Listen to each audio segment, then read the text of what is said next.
Bonjour à tous. Alors, j'avais envie de commencer un petit peu cette série de webinaires par ma définition un petit peu de la médecine telle que je la pratique et ma conception de ce que pour moi elle devrait être. Et notamment, j'aime bien le terme qui est employé un peu de plus en plus couramment ces derniers temps et qui est le terme de médecine intégrative. Pourquoi intégrative? Parce que pour moi, elle consiste à allier les deux aspects, c'est-à-dire l'aspect classique allopathique et l'aspect médecine dite non conventionnelle, alternative ou je ne sais encore quel terme on peut utiliser pour les désigner. Le but du jeu pour moi là-dedans n'est pas d'être en opposition. C'est pas parce que je fais de la phytothérapie, de l'ostéopathie, de l'acupuncture et osons le terme aussi de l'énergétique, voire de la communication animale, que pour autant je rejette l'allopathie et toutes les méthodes scientifiques qui y sont associées. Bien au contraire, je pense que la force justement c'est de mélanger les deux. D'une part, on a ce que la science sait expliquer, et donc l'evidence-based medicine, la médecine qui s'appuie sur les expériences, dites de l'allopathie. Et d'autre part, on a ce que la science ne sait pas encore expliquer, mais que petit à petit, on découvre au quotidien. Le plus bel exemple de ça pour moi actuellement, c'est toutes les découvertes qui se font au niveau du microbiote et la façon dont ça peut révolutionner un petit peu la perception qu'on pouvait avoir du système immunitaire, de sa façon de fonctionner, mais aussi le lien énorme qu'il y a entre le microbiote et l'émotionnel, et où finalement on s'aperçoit que le physique joue bien sur l'émotionnel et inversement. Et donc toutes ces choses qu'on savait déjà plus ou moins intuitivement, qu'on ne savait pas encore expliquer, commencent à trouver une explication.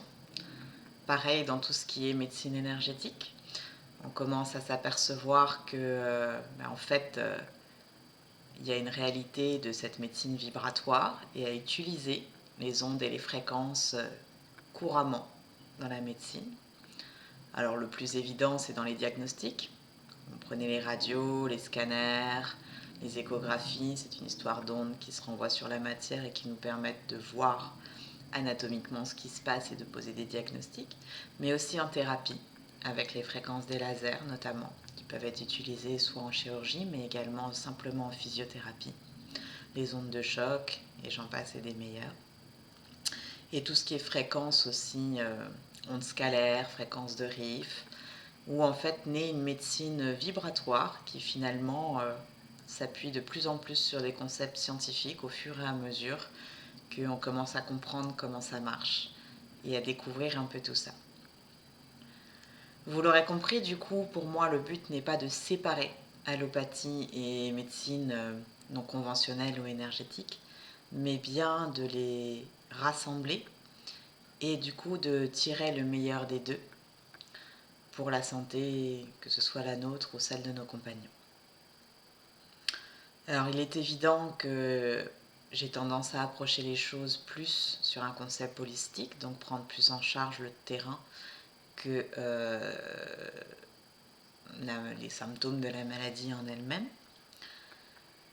Et puis, derrière ça, je suis quand même bien contente d'avoir justement toute cette base scientifique et toute cette approche allopathique qui est la base de ma formation, parce qu'elle me permet aussi de savoir où je vais, d'analyser les choses et de me faire ma propre opinion et de conduire éventuellement de nouvelles expériences quand le domaine n'est pas encore connu. En fait, si vous voulez, autant je peux ne pas apprécier, par exemple, des fois l'usage de la cortisone à cause de ses effets secondaires, etc. Autant quand j'ai un chien qui fait une crise d'allergie vraiment aiguë avec un œdème de coin qui met sa vie en jeu, je suis quand même très contente d'avoir cette molécule de cortisone à lui injecter. Mon message là-dedans, ce serait de faire attention à tout ce qui est position extrême. je pense qu'on s'en sort jamais quand on ne considère plus qu'un seul point de vue et qu'il est toujours utile de regarder des deux côtés afin de pouvoir choisir en conscience justement la méthode qui nous paraît la mieux adaptée à ce moment-là. C'est pas parce que je prône tout ce qui est naturel que pour autant je vais renier tout ce qui est médicaments chimiques. Il y a des médicaments chimiques qui sont extrêmement efficaces et qui nous sont bien utiles et qu'on est bien content d'avoir. Ce qui n'empêche pas qu'en effet on n'est pas obligé de basculer non plus dans l'autre sens et de ne jurer que par la chimie et la science, et qu'on peut accepter qu'il y a des choses qui, même si on ne comprend pas encore exactement comment elles marchent très très bien. Bon, ceci soit dit entre parenthèses, il y a aussi beaucoup de choses au naturel, phytothérapie, aromathérapie, etc., où on sait très bien comment ça fonctionne, de par les molécules contenues dans les plantes, et où on sait très bien expliquer leur efficacité. J'aurais envie quand même aussi de nuancer une chose qui me tient quand même à cœur aussi, où il y a une espèce d'adage là qui court, que comme quoi la phytothérapie, tout le monde peut s'en servir et que ça n'a aucun danger. Alors, tout le monde peut s'en servir dans une certaine mesure, pour moi, oui, il n'y a pas de souci, à partir du moment où on se renseigne quand même un minimum. Par contre, le sans danger, c'est pas parce que c'est des plantes et que c'est naturel que on peut faire tout et n'importe quoi avec. Si vous prenez de la ciguë ou de la digitale, je peux vous assurer que vous allez très bien mourir, même si c'est naturel. Donc, l'objectif pour moi à travers ces vidéos, c'est à la fois de vous faire rentrer dans ces mondes-là et de vous apporter peut-être des outils pratiques au quotidien, mais également de vous montrer que dans tous les côtés, tout n'est jamais ni tout blanc ni tout noir, c'est toujours un mélange des deux et qu'il faut savoir juste doser et équilibrer pour pouvoir choisir ce qui convient au moment donné.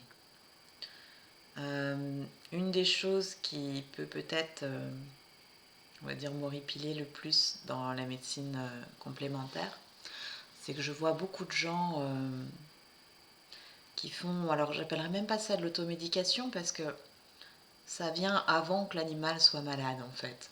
Dire que je vois beaucoup de personnes se jeter sur les compléments alimentaires, les plantes, en prévention, dans l'optique en fait de vouloir protéger l'animal évidemment, mais où du coup parfois le chien ou le chat se retrouve avec 10 compléments alimentaires alors qu'il va très bien. Et ça me perturbe toujours un petit peu. Je considère que on ne met pas de béquille à un organisme qui sait marcher. Ça, c'est une phrase que je ressors très souvent. Mais en fait, c'est très simple comme image. Si vous donnez des béquilles à quelqu'un alors qu'il sait marcher et qu'il commence à apprendre à marcher avec ses béquilles, et ben en fait, il risque de se démuscler et finalement de ne plus savoir marcher sans ses béquilles. Je pense que il y a une confiance à avoir aussi dans le corps. C'est une machine absolument magique, parfaitement synchronisée, qui réalise tellement d'opérations à la seconde que vous ne pouvez même pas en avoir conscience, ça rentrerait même pas dans notre capacité de réflexion, tellement il y a de réactions qui se passent, mais avec une justesse et une précision incroyables. Et je pense qu'on est très loin d'avoir compris tous les mystères de ce corps, quel qu'il soit, humain ou animal. Alors c'est très bien de faire déjà avec ce qu'on a compris et de vouloir prévenir des choses, mais attention quand même, le mieux est parfois l'ennemi du bien. Vous n'avez pas besoin de complémenter tout le temps à tort et à travers. Il y a certaines choses qui sont utiles, d'autres qui ne deviennent nécessaires que quand réellement il y a un problème à soigner. Et je vais aller même plus loin de la façon que j'ai de voir les choses. C'est pas parce que vous donnerez 15 aliments complémentaires par jour à votre animal que vous l'empêcherez un jour d'être malade si ça doit arriver. Justement, le corps est extrêmement complexe et il ne réagit pas que, même si ça rentre évidemment en première ligne de compte pour moi, à ce qu'il va ingurgiter, on va dire, dans le sens physique du terme, c'est-à-dire alimentation, compléments alimentaires, etc. Mais aussi à son environnement et surtout à sa façon de le percevoir. Donc voilà, je m'éloigne un petit peu du sujet, et encore pas vraiment. Mais donc pour moi, voilà, la médecine intégrative, c'est de relier les deux. C'est de s'appuyer à la fois sur tout ce qui est allopathique, scientifique, si on en a besoin, et à la fois d'aller regarder aussi l'autre côté. Et c'est ce qui nous permettra d'avoir un tableau général, de faire le pont entre les deux, et du coup de choisir au mieux en fonction et de l'animal et de son environnement et de son mode de vie, de sa façon de vivre et d'être. Bonne journée!